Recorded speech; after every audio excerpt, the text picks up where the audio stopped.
મિત્રો, પ્રોગ્રેસ કિચનમાં આપણું સ્વાગત છે।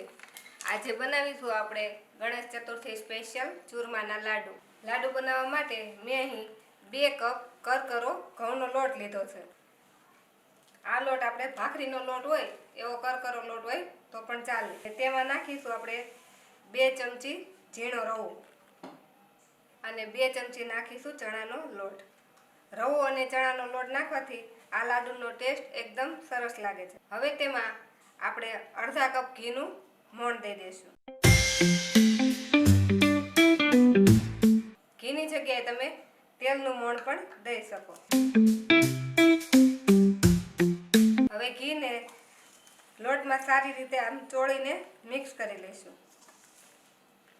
જેથી લોટના બધા જ કણમાં ઘીનું મોણ લાગી જાય। લોટમાં મોણ સારી રીતે મિક્સ થઈ ગયું છે અને લોટને જો આપણે આ રીતે કડક મુઠ્ઠી વાળીને જોઈએ તો તે આવો મુઠ્ઠી પડતો થઈ જાય એટલે આપણું મોણ પરફેક્ટ છે। હવે આપણે આના મુઠિયા બનાવવા માટે લોટ બાંધી લઈશું। લોટ બાંધવા માટે મેં અહીં 1/4 કપ ગરમ કરેલું દૂધ લીધું છે। તો પહેલાં આપણે દૂધને લોટમાં નાખીશું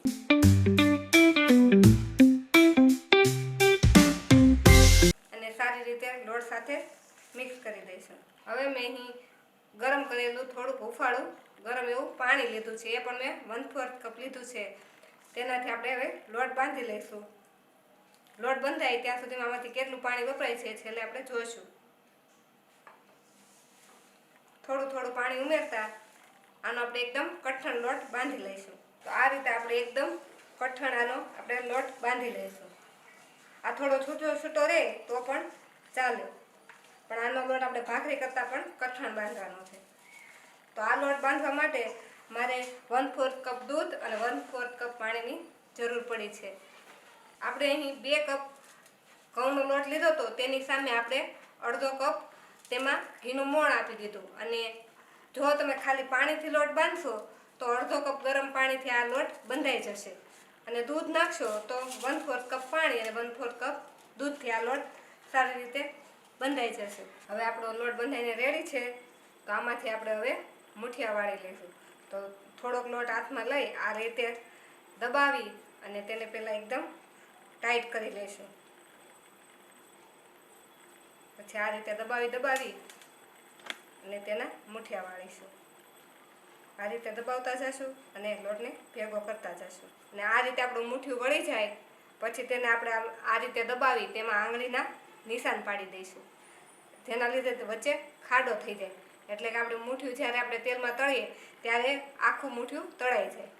આવી રીતે આપણે બધા જ મુઠિયાને વાળી લઈશું। આપણા બધા મુઠિયા વળીને રેડી થઈ ગયા છે, તો હવે આ મુઠિયાને આપણે તળી લઈશું। મુઠિયા તળવા માટે મેં અહીં તેલ ગરમ મૂકી દીધું છે। આપણું તેલ ગરમ થઈ ગયું છે, તો આપણે તેમાં થોડો લોટ નાખી અને જોઈ લઈએ કે આપણું તેલ કેટલું ગરમ થયું છે। જો આપણે લોટ તેલમાં નાખ્યો એટલે લોટ ધીમે ધીમે જ ઉપર આવે છે। લોટ ધીમે ધીમે ઉપર આવે એટલે આપણું તેલ મુઠિયા તળવા માટે રેડી છે। હવે આપણે આ તેલમાં મુઠિયા તળી લઈશું। એકસાથે જેટલા સમાય તેટલા મુઠિયા આપણે એકસાથે નાખી દઈશું। આ મુઠિયાને આપણે મીડિયમ ગેસ પર જ તળવાના છે। જો ગેસ ફૂલ રાખીશું તો મુઠિયા ઉપરથી તરત લાલ થઈ જશે અને અંદરથી કાચા રહેશે। થોડી વાર મુઠિયા તળાય પછી આપણે તેને ઝારાની મદદથી ફેરવીશું। હવે 1 મિનિટ જેવું થઈ ગયું છે, તો હવે આપણે બધા જ મુઠિયાને આ રીતે પલટાવીશું અને ધીમા ગેસ પર આ મુઠિયાને આપણે ગોલ્ડન બ્રાઉન રંગના થાય ત્યાં સુધી તળાવવા દઈશું। આ મુઠિયાને તળાતા 5 થી 6 મિનિટનો સમય લાગે છે। આપણા મુઠિયા ગોલ્ડન બ્રાઉન રંગના તળાઈ ગયા છે, અને આને તળાતા 6 મિનિટનો સમય લાગ્યો છે। હવે આ મુઠિયાને આપણે કાઢી લઈશું। આ જ રીતે હવે આપણે બાકીના મુઠિયાને તળી લઈશું। આપણે બીજા મુઠિયા તળાય ત્યાં સુધી આ મુઠિયાને આપણે હાથેથી આ રીતે થોડા ટુકડા કરી લઈશું, જેથી તે થોડા ઠંડા થઈ જાય। આપણે બધા જ મુઠિયાનો હાથેથી આ રીતે ભૂકો કરી લીધો છે, અને આ મુઠિયા હવે ઠંડા પણ થઈ ગયા છે। તો હવે આપણે તેને એક મિક્સરની જાર લઈશું, જે આપણા મિક્સરની મીડિયમ સાઇઝની જાર હોય તે લઈશું, અને તેમાં આમાંથી આપણે અડધો ભૂકો નાખીશું અને મિક્સરને ચાલુ બંધ કરી આ ભૂકાને આપણે પીસી લઈશું.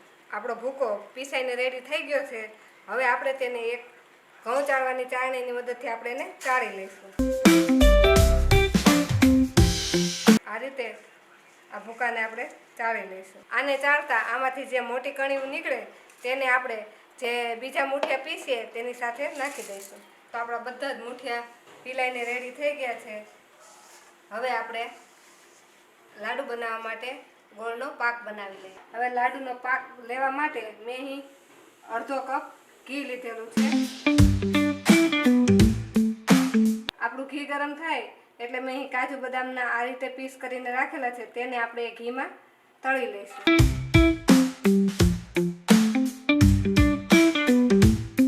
આપણે જે ડ્રાયફ્રૂટ નાખીએ તેને આપણે તળ્યા વગર પણ નાખી શકીએ, પણ જો તળીને નાખીએ તો આપણું ડ્રાયફ્રૂટ એકદમ ક્રન્ચી થઈ જાય અને જ્યારે લાડવામાં મોંમાં આવે ત્યારે એનો ટેસ્ટ ખૂબ જ સરસ લાગે છે. આપણું ડ્રાયફ્રૂટ ગોલ્ડન બ્રાઉન રંગનું તળાઈ જાય એટલે આપણે જે મૂઠિયાનો ભૂકો કરીને રાખ્યો છે તેની સાથે જ હવે તે જ ઘીમાં આપણે 1 કપ ઝીણો સમારેલો ગોળ લઈ લેશું. આપણે 2 કપ લોટ હતો એટલે તેની સામે આપણે અડધો ગોળ નાખવાનો. ગમે તે માપ લીધું હોય તો જે માપ હોય એનાથી આપણે અડધો ગોળ નાખીશું.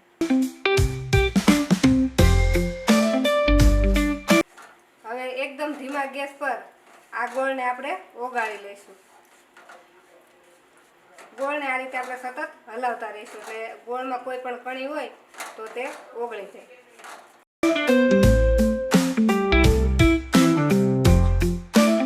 આપણો ગોળ ઓગળે અને તરત જ આવા થોડા ફીણા થાય એટલે આપણે ગેસની ફ્લેમને બંધ કરી દઈશું.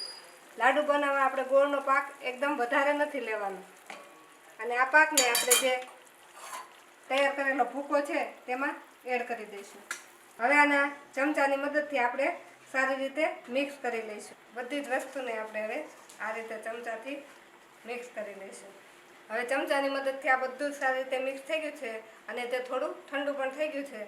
તો હવે તેના આપણે લાડુ વાળી લઈશું. તો આ જ્યારે આપણે મિશ્રણને મિક્સ કરીએ ત્યારે આપણે આમાં ઘી ઓછું લાગે, પણ એનો લાડવો વાળશું એટલે એમાંથી ઘી નીકળશે એટલે આમાં ઘી નાખવાની હવે વધારે જરૂર નથી. આ લાડુને તમે હાથથી ગોળ લાડુ પણ વાળી શકો અને આ રીતે બજારમાં જે એનો લાડુનો મોલ્ડ મળે છે તેમાં પણ બનાવી શકો. તો આજે આપણે આ મોલ્ડની મદદથી લાડુ વાળીશું. તો એના માટે પહેલાં આપણે આ રીતે થોડુંક હાથમાં લઈ અને આ મોલ્ડની અંદર આ રીતે એને મૂકી આ રીતે એને દબાવી દઈશું.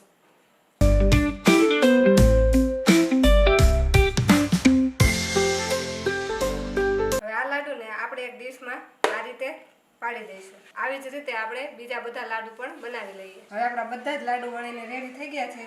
તો હવે તેના પર આપણે થોડા ખસખસ લગાવી દઈશું. અને ખસખસ આપણે જ્યારે ગરમ લાડુ હોય ત્યારે જ લગાવી દેવાના, નહીંતર ખસખસ પછી ઉપર ચોટે નહીં.